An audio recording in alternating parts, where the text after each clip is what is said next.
اب رہ گیا کہ جو اس روایت کو صحیح مانتے ہیں، آگے یہ دیکھا جائے گا کہ وہ روایت کی سند کو جو صحیح کہہ رہے ہیں اس کے بعد اس کو عقیدہ بھی مانتے ہیں تو نہیں.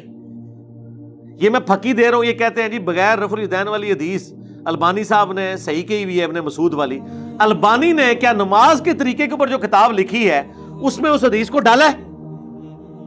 وہ نہیں مانتے.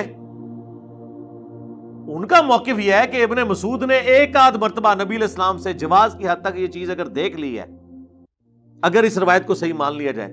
یہ اصول کہاں سے ہو گیا؟ اصول وہی ہے جو نبی علیہ السلام نے نماز ایک ترتیب کے ساتھ تعلیم فرمائی ہے. اس طرح اگر آپ اصول ماننا شروع کر دیں تو بہت سارے اصول بن جائیں گے. ابن مسعود کی حدیث سے زیادہ نماز کا ایک اور طریقہ ثابت ہوتا ہے، وہ بھی ایک کمزور دھاگے سے. رفع الیدین نہیں کہیں بھی منسوخ ہوتا. ابن مسعود کی حدیث رفع الیدین کو منسوخ کیسے کر دیتی ہے؟ ایک اور طریقہ بتاتی ہے.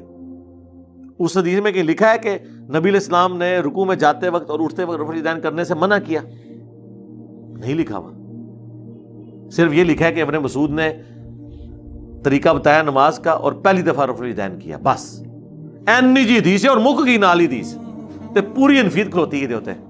اللہ دے بندو جلسہ اسرار نہیں تسی کرتے. ٹھیک ہے، اور ایشوز ہیں آپ کی نماز کے ساتھ، وہ سارے اس میں کیسے کور ہو گئے؟ زیادہ سے زیادہ ایک طریقہ اور ثابت ہو جائے گا.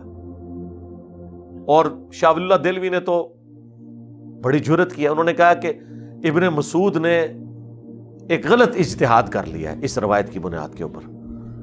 انہوں نے کہا کہ وہ نماز کے سکون کے اسے منافی اگر سمجھتے تھے تو یہ ان کا موقف غلط ہے. پھر انہوں نے لاجیکلی کہا کہ رفع الیدین نماز کا سکون نہیں برباد کرتا، نماز کے ہر مین رکن سے پہلے اللہ تعالیٰ کے سامنے سرنڈر کرنے کا نام ہے. قیام سے پہلے، رکوع سے پہلے، سجدے میں جانے سے پہلے یہ اللہ کے سامنے ہینڈز اپ کرنا ہے. یہ سکون کو برباد نہیں کرتا، یہ نماز کا پروٹوکول ہے. یعنی شاہ ولی اللہ دہلوی نے حجت اللہ البالغہ میں کہا کہ ابن مسعود اگر یہ نماز بغیر رفع الیدین کے پڑھتے تھے نا تو یہ ان کا اجتہاد غلط تھا. وہ تو اس لیول تک اترے ہیں، حالانکہ وہ انفی تھے پہلے.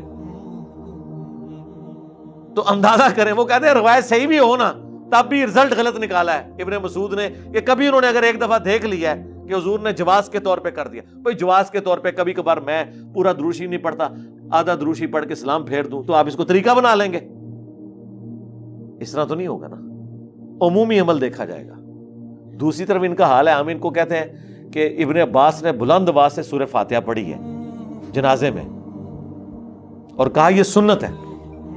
وہ کہتے ہیں نہیں، نسائی میں موجود ہے کہ نبی علیہ السلام سرن نماز جنازہ پڑھاتے تھے، یہ آپ کا عمومی عمل ہے. ہم کہتے ہیں بالکل ٹھیک ہے، عمومی عمل یہی ہے، لیکن اس کا جواز موجود ہے. ہم بھی سرن ہی اکثر کراتے ہیں، سعودی عرب میں بھی سرن ہوتا ہے، لیکن سورہ فاتحہ تو پھر بھی آپ چھوڑتے ہیں.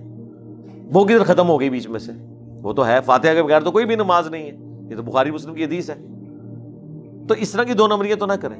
وہاں انہوں نے عمومی عمل پکڑا ہوا ہے، یہاں عمومی عمل رفع الیدین ہے.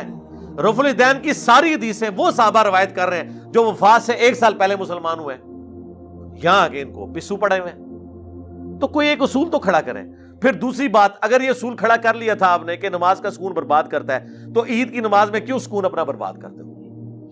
عید کی نماز کے دن انہوں نے چنگے لایا کرو گے. آج تو بچو جی تسی بھی رفع الیدین کرو گے، آئے ہو نا داڑھ تھلے.